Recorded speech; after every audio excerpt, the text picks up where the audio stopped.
The report cites society's negative attitude toward persons living with disabilities as the most serious factor that bars them from enjoying their rights. The Commission faults policymakers and society for regarding interventions for people with disabilities as an act of charity and not an obligation. The report also noted that there is still lack of suitable access in buildings as well as on public transport.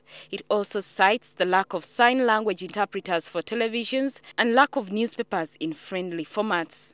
Also, the issue of courts and police stations, having sign language interpreters, having accessible buildings for us, that's going to be very, very important. On education, the report shows that universal primary education has had the most impact on access to education for PWDs, though this is hindered by lack of accessible structures and other resources for special needs.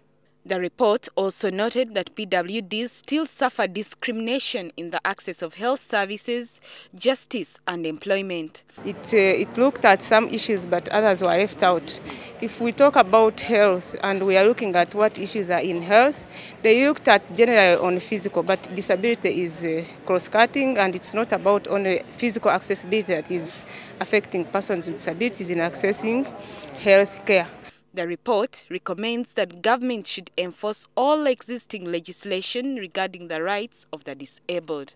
We just continue to urge government to implement this so that even people with disability who require sign language can be also communicated to. UBC used to do it, but we don't know what has happened. The Commission recommended more national surveys to collect data on PWDs, including their status in employment and education. Anna Tkunda, NTV Tonight.